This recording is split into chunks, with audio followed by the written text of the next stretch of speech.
Assalamualaikum, PK Baiduri. Okey, hari ini kita akan masuk tajuk baru iaitu pengawitan makanan, iaitu bagaimana cara kita akan mengawet makanan kita supaya tahan lama. Okey, jadi dalam tajuk ini yang pertama sekali, awak semua akan mengenali contoh-contoh makanan yang rosak. Okey, apa dia ciri-ciri makanan yang rosak? Makanan yang rosak ialah makanan yang ada bau yang tidak menyenangkan.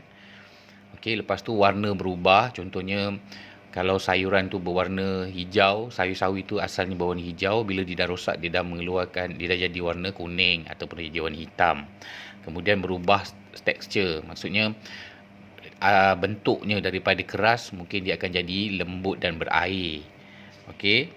Lepas tu berubah rasa, ni biasalah, daripada sedap menjadi masam ataupun busuk. Okey, 4 ciri makanan rosak apabila dia berubah bau, rasa, warna dan bentuk. Jadi bila awak dapati dia punya bentuk tu dah berubah daripada asal, baunya dah berubah daripada asal, warnanya dah berubah daripada asal, maka makanan tersebut adalah makanan yang rosak. Seterusnya, makanan yang rosak ni berpunca daripada apa? Sebenarnya ada dua punca yang menyebabkan makanan rosak. Iaitu yang pertama, mikroorganisma, dan yang kedua ialah kulat. Okey, mikroorganisma ni ialah organisma halus yang kita tak nampak yang telah menyebabkan makanan kita tercemar. Contohnya seperti kuman, bakteria. Okey, itu memang mikroorganisma lah sebab dia halus. Manakala kulat ni dia sejenis hidupan, tumbuhan, okey, yang suka duduk di tempat yang lembap. Jadi makanan kita kebanyakannya lembap. Jadi bila kita tak awetkan dia, kita tak jaga dia betul, dia menyebabkan makanan tu boleh rosak. Okey, bakteria ni, mikroorganisma ni kan, bakteria, kuman semua ni berada di sekeliling kita, berada di udara, di atas meja. Jadi setiap kali kita makan, kita kena jaga kebersihan lah. Sebab tu bila ada makanan yang jatuh, kita dinasihatkan supaya bersihkan, ataupun kita lap, ataupun kita kalau dah nampak kotor sangat, kita kena buang. Sebab mungkin ada bakteria ataupun mikroorganisma yang melekat pada makanan tersebut. Okey. Mikroorganisma ni kita tak nampak, kita cuma boleh tahu dia wujud saja. Okey. Wujud maksudnya bila dia dah ada dalam makanan tu dah jadi rosak lah. Okey, kulat ni pula, dia prosesnya lebih lambat daripada bakteria. Kulat ni dia mengambil masa, maksudnya dia bukannya terus jadi busuk. Terus contohnya macam roti yang berkulat. Pernah jumpa roti yang berkulat? Kalau awak pernah beli roti, bila awak lambat makan roti tu, awak simpan, kadang-kadang dia telah mengeluarkan kelapuk yang berwarna kebiru-biruan atau kehijau-hijauan. Okey, itu adalah contoh kulat makanan. Okey, dia tak jadi secara cepat. Maksudnya bila awak simpan roti tu lama, barulah roti tu akan mengeluarkan kulat. Kulat ni dia hidup dalam persekitaran juga, tapi biasanya dalam tanah, sampah sarap, okey, ataupun pada tempat-tempat yang tak berapa bersih lah, sebab dia terbang dibawa oleh udara. Jadi dia suka kepada tempat-tempat yang lembap. Jadi itu antara punca yang menyebabkan makanan kita rosak. Sebab tu kalau awak perhatikan, kadang-kadang bila mak awak dah masak kat dapur kan, katalah nak masak pagi, malam tu sebelum nak makan, biasanya kita akan panaskan lagi makanan. Bila kita panaskan makanan, itu salah satu cara untuk kita membunuh bakteria tu. Okey, dan juga membunuh kulat yang ada pada makanan. Itu salah satu cara lah supaya kita terhindar daripada mikroorganisma ataupun kulat yang akan merosakkan makanan kita. Okey. Untuk kulat dan bakteria ni, yang pertama sekali, untuk dia aktif dalam satu tempat, dia memerlukan kelembapan. Maksudnya dalam suhu bilik ataupun tempat yang lembab, tu bakteria memang suka. Kemudian yang penting dia ada udara, ada makanan, ada air. Okey, air daripada kelembapan makanan tu, udara daripada sekeliling kita. Lepas tu ada suhu yang sesuai. Maksudnya tak terlalu panas. Kalau panas macam kita masak, bakteria ataupun kulat tu akan mati.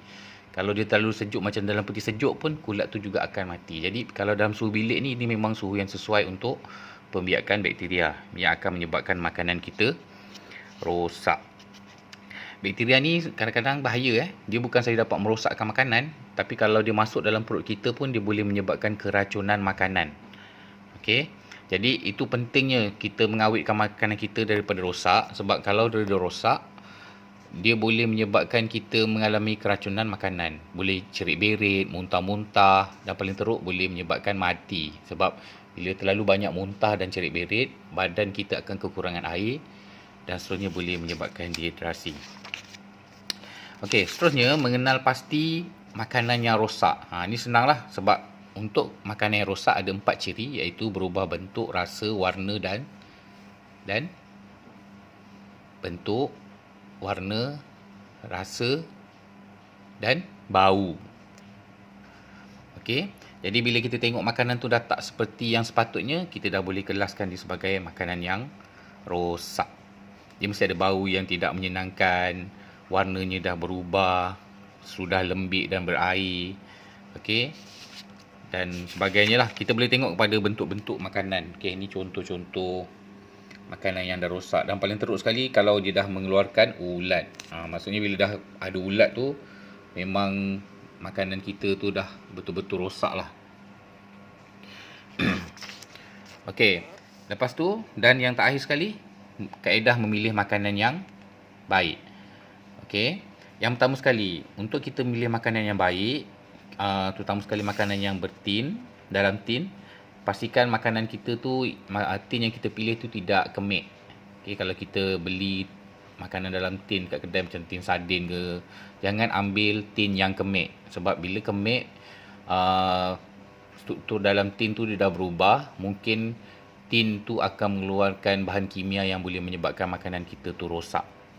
Okey, jadi kalau nak beli makanan dalam tin, pastikan tin tu sempurna, elok. Jangan dah kemik-kemik awak beli. Walaupun mungkin harganya murah, tapi mungkin boleh membahayakan kesihatan kita. Lepas tu yang kedua, pastikan tarikh luputnya. Okey, jangan main beli aja. Tengok tarikh luput dekat belakang tu. Dia tulis apa? Best before, use before. Okey. Kena pastikan jangan sampai kita beli makanan yang dah expired.